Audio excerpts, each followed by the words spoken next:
All right, welcome One Life community to what is now our third interview in the relaunch of the One Life podcast, and this we're calling the One Life Chat because what's amazing about this community is that now there are people who have been in the community and been involved with the community and have now utilized and have dreamed their it, have planned it, and are now actually living their it. And we are here with Rakshana Triam from the One Life community, and she's an author, a speaker, a trainer, a coach, and I think just an amazing human being. So welcome, Rakshana, to the One Life podcast. Thank you so much for having me, Hector. And it's an honor to be on this platform today.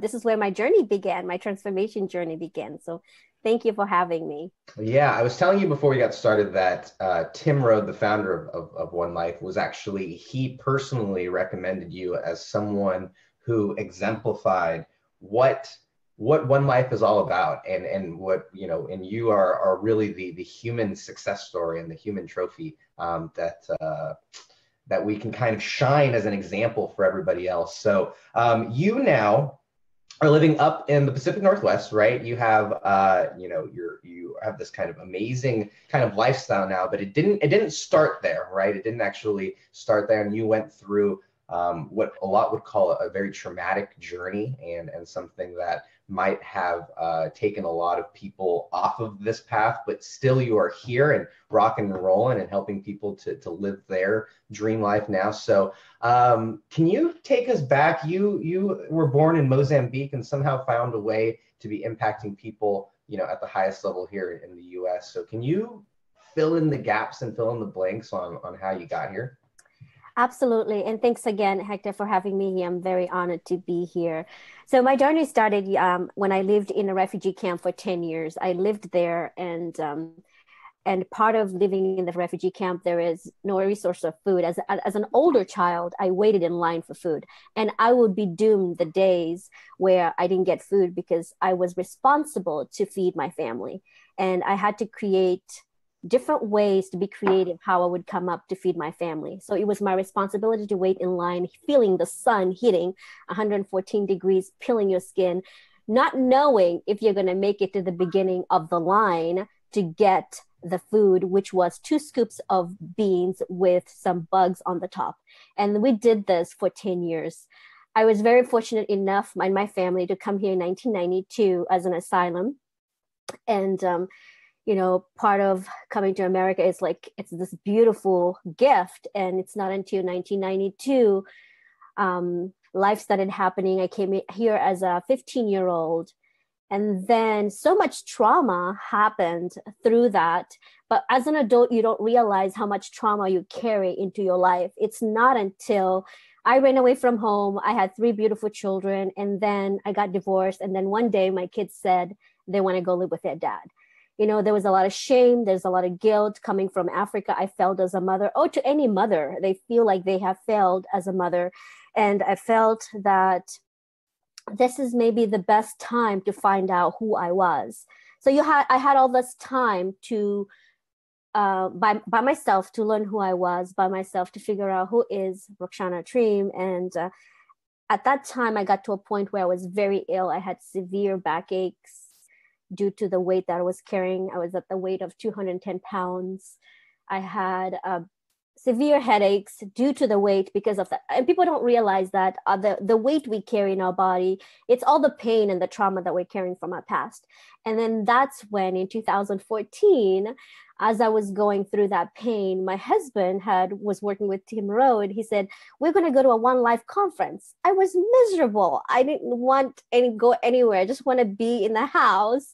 And he says, come on, you don't have to go. Just come with me. I said, okay, I will go, but I'm not going to go to One Life conference. I'm going to just sit in my hotel. And what happened is I decided to go the next morning, and it was amazing.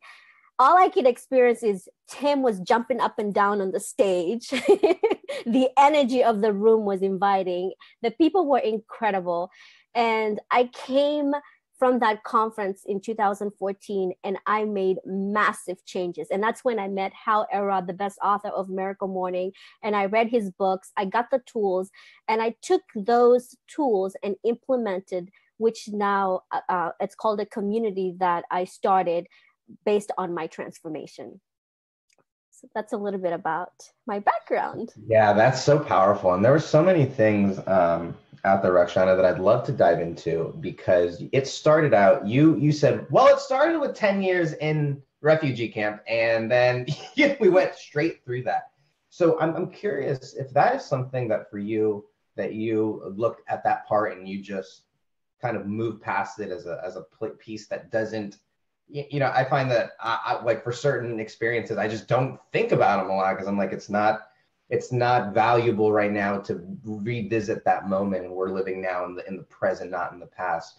But I've also had moments and experiences where I lean on those experiences, like I've been there, so I know that where I'm going is not going to be there. And in that same way, I'm also very mindful of that kind of experience. So if it's not something that you go into and share a lot, I know you've written a book and stuff like that, but I'm curious, how that shaped the rest of your journey, because you seem to, like, how did that play a role in the rest of the process? I believe that all our stories are our wounds, are our wisdom. And I took my story and I turned it around. I said I could take my story and be the victim, which I was. In 2014, before I went to One Life conference, I was the victim. I said, poor me, that this and this and that. So I wrote my story. I said, I don't want to be that poor me anymore. I don't want to be overweight. I don't want to be sick. I'm sick of being sick.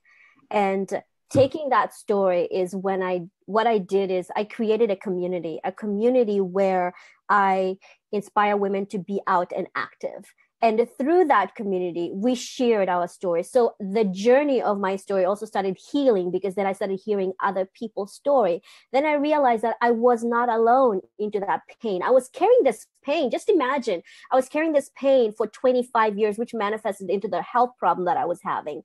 And it's painful, but to realize that, yes, that's your story, but also it's your gift. Use that as your gift to share with others, so that way you can help other people heal. You have two options with your trauma of your story. You have to stay in the victim, or you can choose to turn it around and turn it into a wisdom, into a triumph, and help other people. And that's what I did.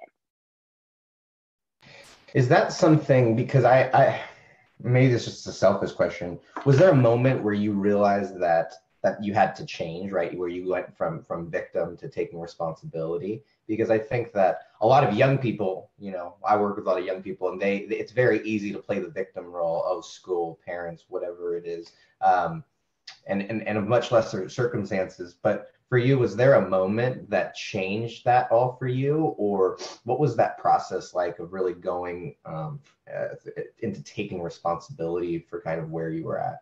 That's a great question, Hector. So yes, part of the self-development, when you start the journey, there is the self-awareness. You start taking the self-awareness. It's like, okay, I have been blaming everybody around me for this long. What am I doing about it?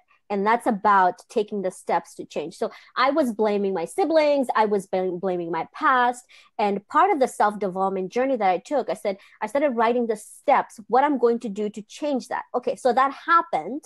So what am I going to do going forward? Today, what I'm going to learn how to do, I'm going to learn how to meditate. I'm going to learn how to switch those old habits of blaming my weight.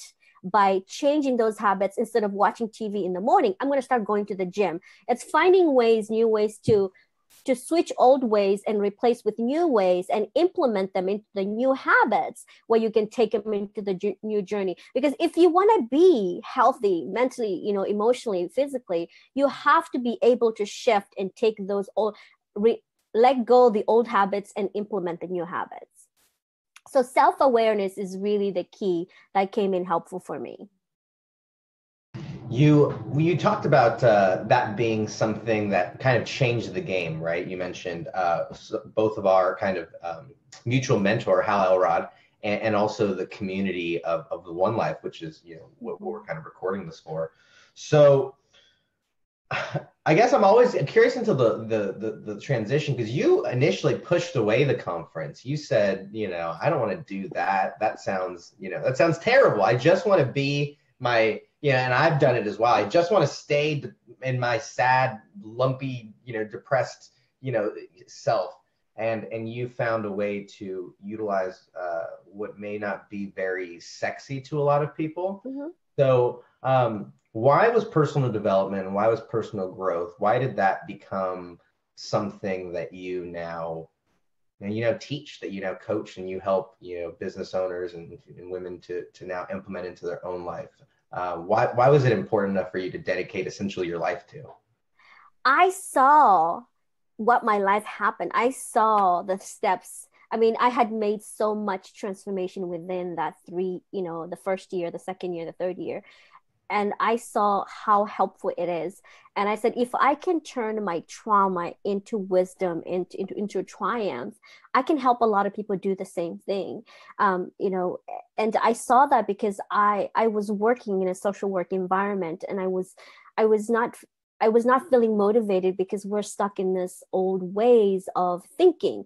And I felt attracted to these new ways of thinking, into growing a better self, and never stop growing about learning. English is my second language, so reading came very slowly to me. So I figured out ways how I could read books, how I could implement.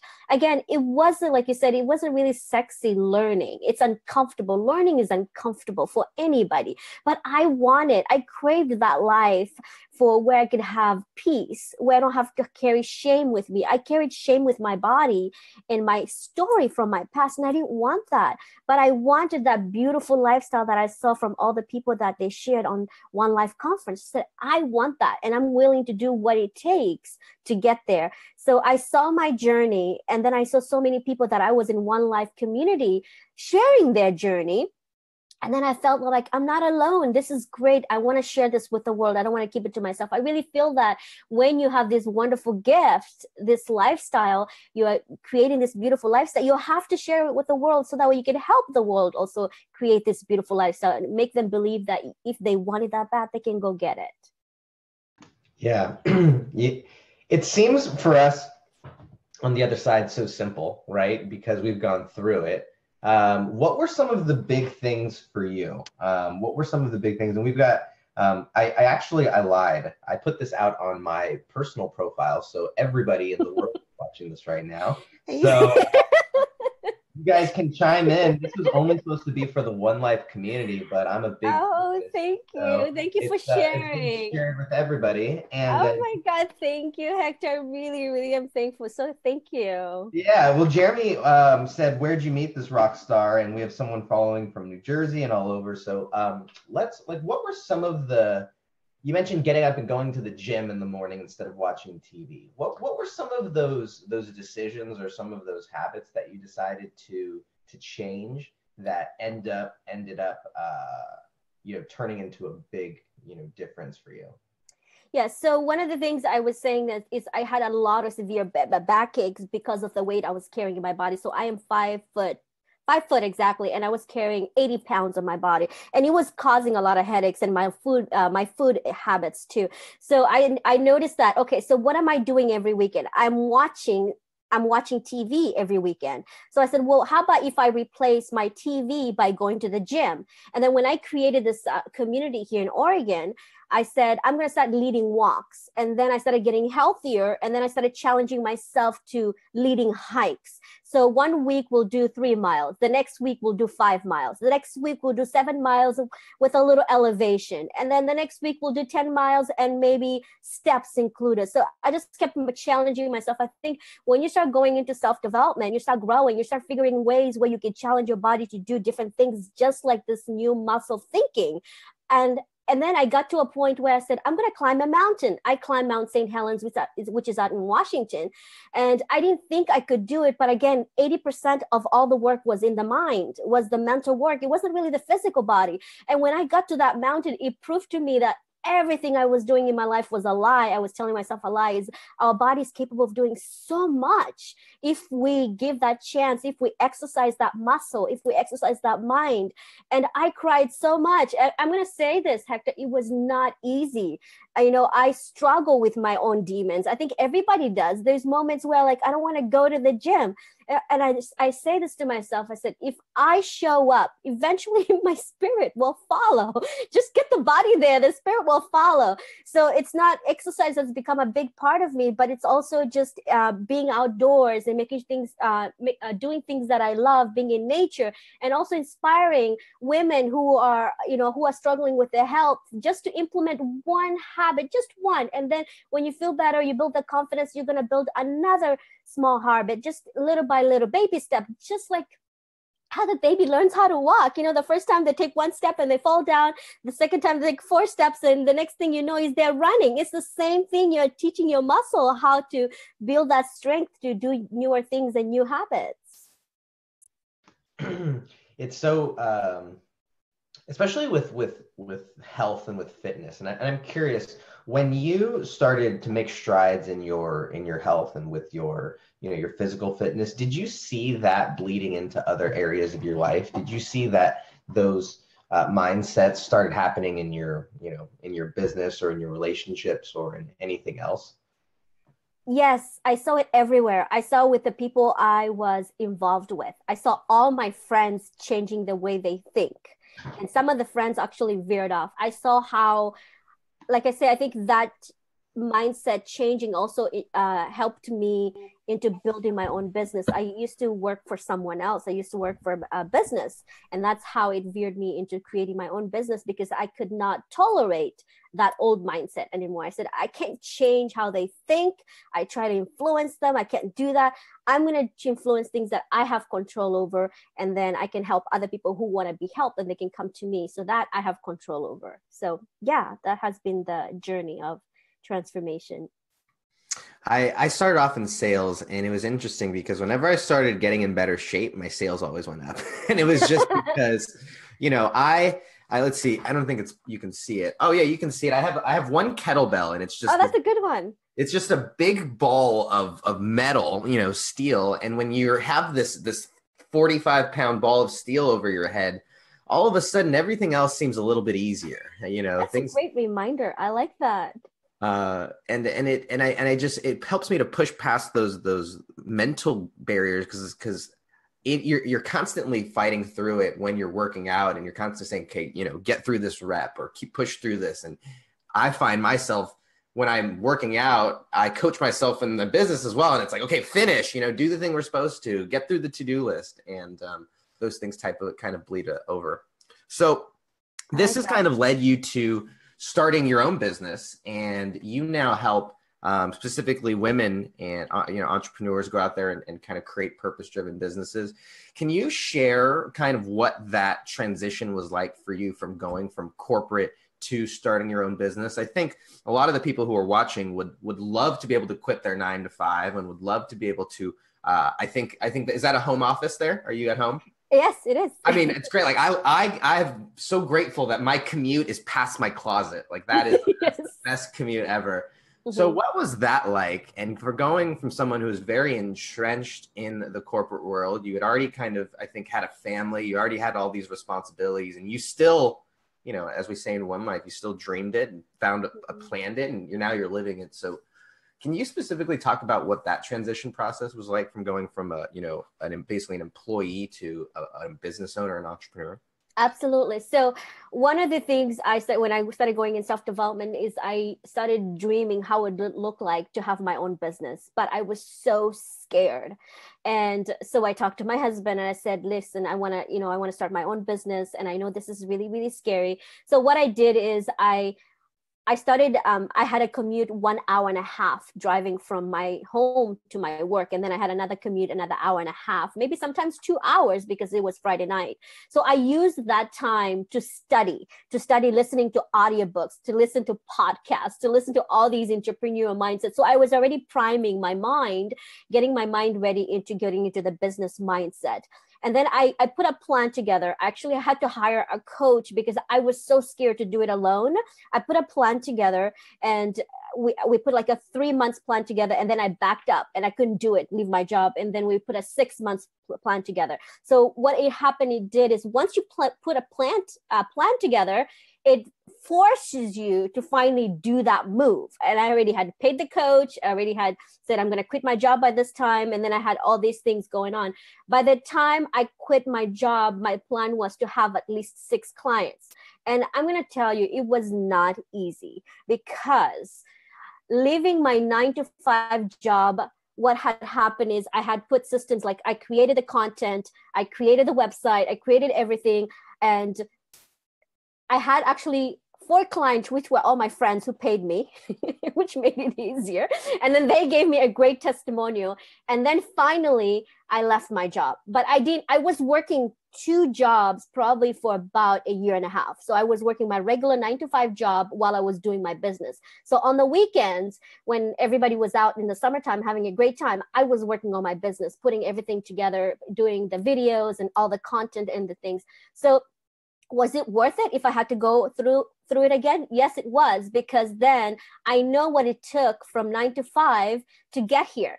It was a lot of work, but it could be done if you're committed and if you want it that bad. And I keep asking myself, and there'll be moments in the summertime when I wanted to be out camping and hiking. I said, and I said, how bad do you want it? It's not always going to be like that. And there'll be days it's never going to be like that. Then I will have the freedom.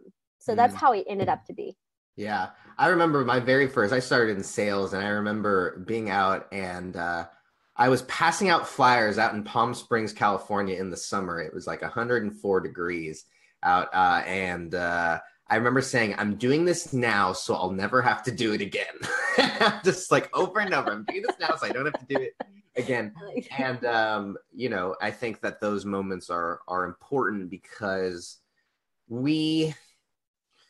Gary, I'm a big follower of Gary Vaynerchuk, and he makes a good point in the fact that it's a freaking awesome life to work at home and do what we love for a living and spend, 7-8 hours a day around our passion. Like, that is a very, very awesome life. So why would we expect getting that to be easy? It doesn't add up. I tell everybody that I get paid to do my passion. I don't feel like now I'm in 2 years now. I don't feel that I work hard, because I love it so much. I know my clients are making impactful changes. I know they're building businesses. So it doesn't feel like work, because I love it so much. It feels like play. It feels like a hobby, like I'm doing this beautiful hobby, but it is rewarding. It's very rewarding.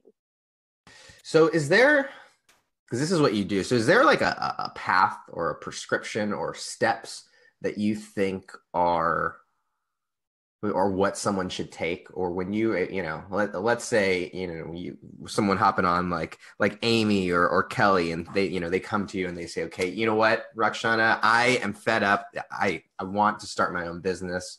What for you is kind of the prescription for creating a business? I would recommend start hanging out with people who have businesses.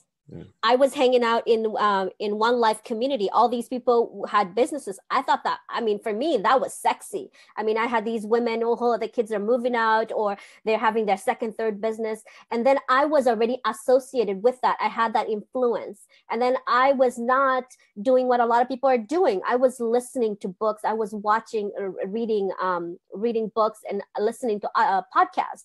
So already put yourself in that. I think that is your environment is like 80% of what you do if you're heading into that business. Because if you want to build a business, you cannot hang out with people who are drinking on the weekend. And that's how my weekend used to be. My weekends used to be, I would hang out with people who are drinking all weekend and eating not healthy food. Now my weekend is full with going in nature or helping women build their businesses. So you have to change your environment. Your environment is really 80%. So start with that, and then hire a coach. Your thinking can only get to where you make it think.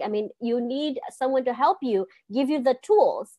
Yes, classes are great. Workshops are great. Go to a conference. One Life conferences are amazing, because they give you all these amazing tools, and they have the amazing coaches who are there to give you the amazing tools, and make sure your social media is associated with that. You're following. Who are you following? I mean, I have my top 5 people on my top communities I belong to: One Life Community, Miracle Morning, Oprah Winfrey. Those are my top people that I follow in the community. So I'm already associated in that, because even though I'm not making that amount of money yet, I associate myself with the people who are making that amount of money. And it starts small, but work yourself there. Yeah, I think that you mentioned that a lot, and in your journey, and you said I hired a coach, and then this happened, and for you, I feel I'm getting the inkling that once you make a decision, you are like, we're gonna go. Like I have an idea that you might be the person who figures out what they're gonna eat, like in the car. Sometimes is that you? Like you kind of grab the keys and are figuring out what to eat on the way. It scares my husband, because I'm the risk taker. Yeah, yeah. You're just like, just do it and let's go. And I think that is so powerful. My wife, Shailene, one reason I am so in love with her is because she is that way, and she's so very decisive, and I'm not. So I think that's very, very powerful. But you really said that getting, associating around you and getting coaches around you is big. Was it ever like a time where like, why am I going to hire a coach, or why am I going to hire, because you now are a coach. And so I remember the first time I hired Hal Elrod, and I told my mom that I had hired Hal, and she said, "You're going to pay him how much to do what?" And I said, "Yeah, I'm going to pay him hundreds of dollars to talk to me on the phone." And she's like, "You don't even call me. why? You could do that for free." But what was that kind of, was that ever something that you kind of internally fought with, or did you always see the benefit of mentorship and coaching? I never saw the benefit of mentorship and coaching until I started seeing all the people who I associated with. And how Elrod talks about his mentor, and all these people who have written books.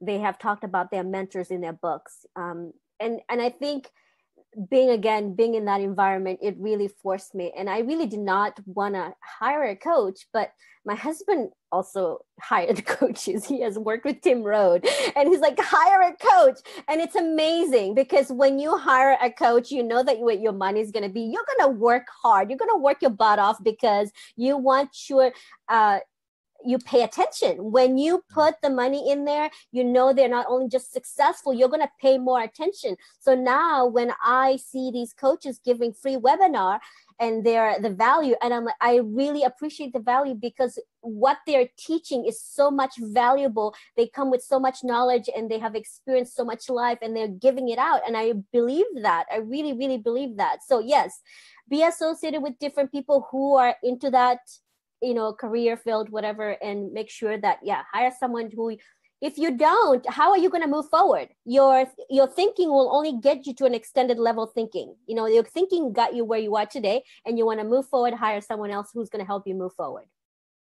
What do you think is important? We have a few people here. Lisa, she says hi. And then Rister, I don't know if I think that's how you say it. Yes. She says hi. What's important when choosing a coach or choosing a mentor? Because there's so many out there, and everybody thinks that they're a life coach or a business and entrepreneur coach, or, or everyone feels like they can be. Mm-hmm. So for you, what was important when you were choosing mentors or someone to actually follow?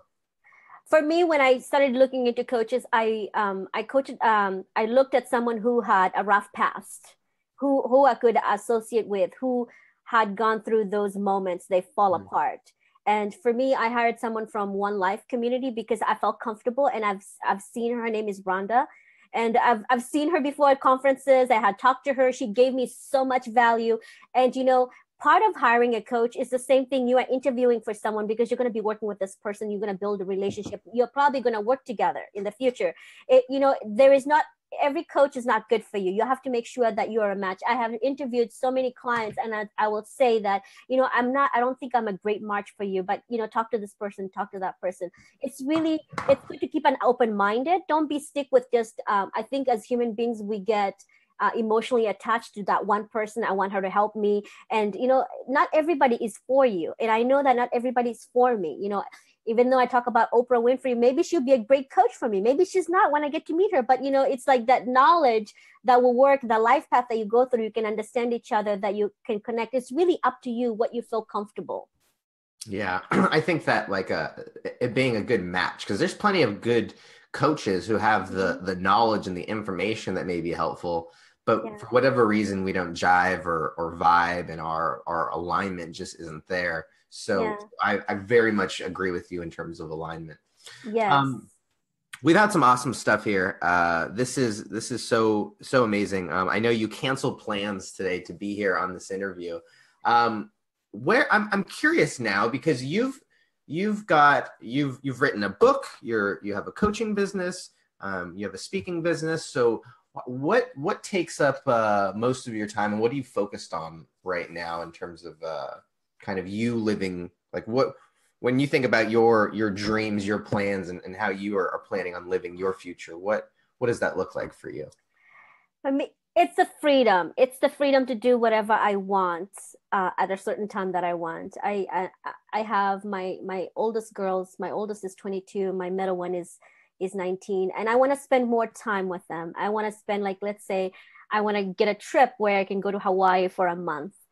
I want to go vacation. I'm originally from Mozambique. I would like to take them to the country where I came from and visit the refugee camp where I came from.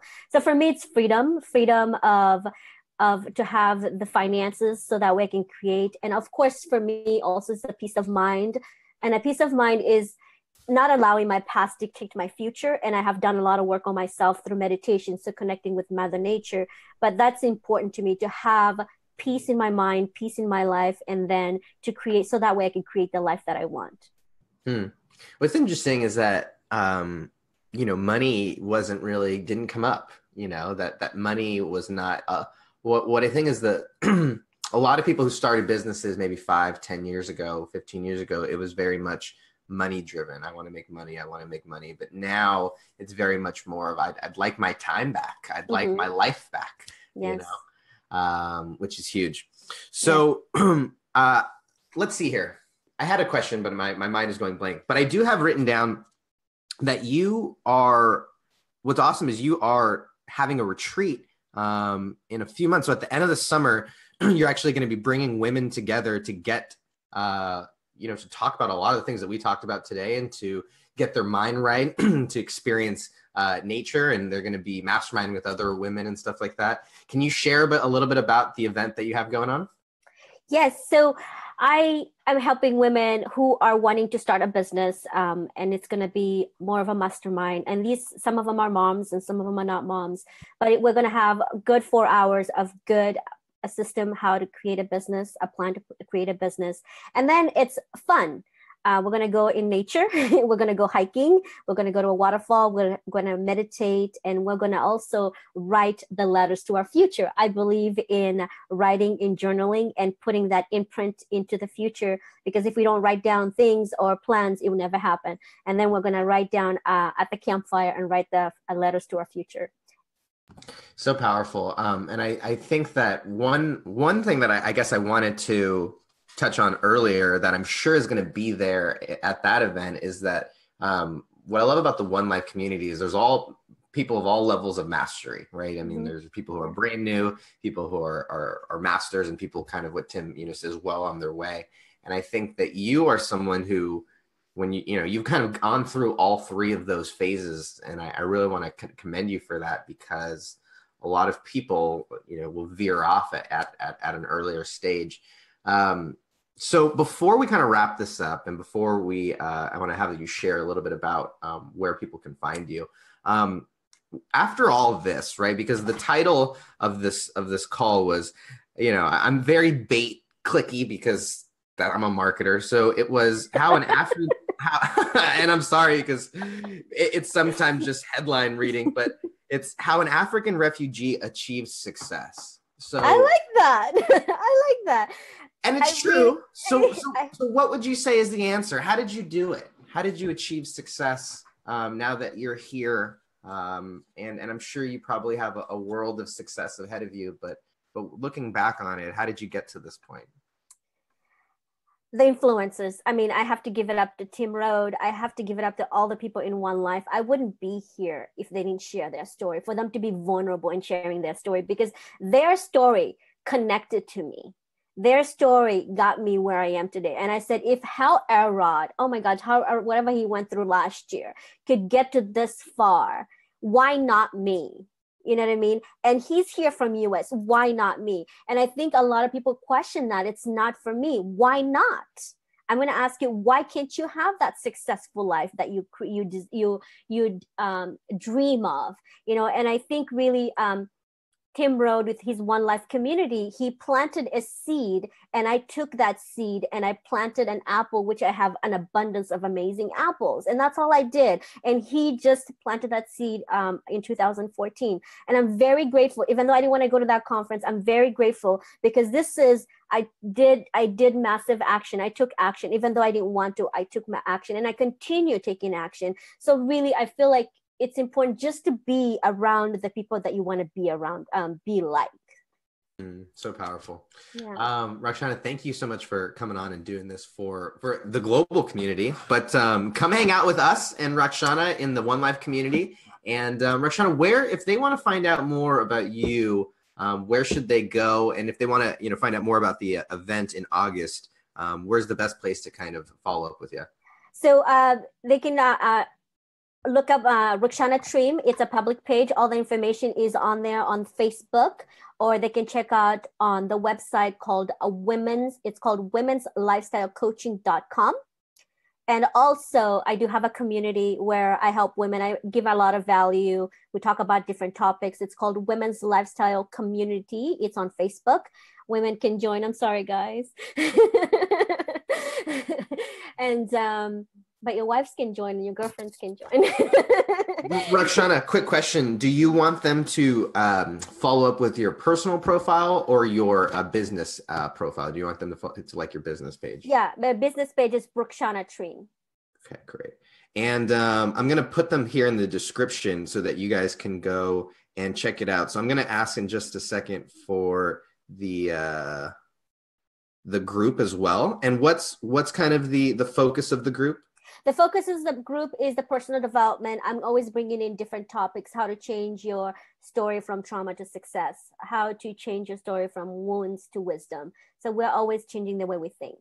I love it. Are you in your picture on the business page? Are you like in a red top? Is that the picture of you? I might have to go in and look up the correct one. I have to think about that. Hang on a second. I don't know if it might be a different one, but in any case, we'll go link all that stuff up. Go follow her. And there is a book out as well, right? Yes. There is a book out. Yes, you are right. It's in the red dress. So the book is Living from Strength and Faith, a rough hike from refugee to success. And I released this book as last year this weekend. So it's 1 year anniversary. Congratulations. Congratulations. Okay, this is all linked up. We'll get the group in there as well. You guys have an amazing weekend, and come join the One Life community and hang out with Roxana and me.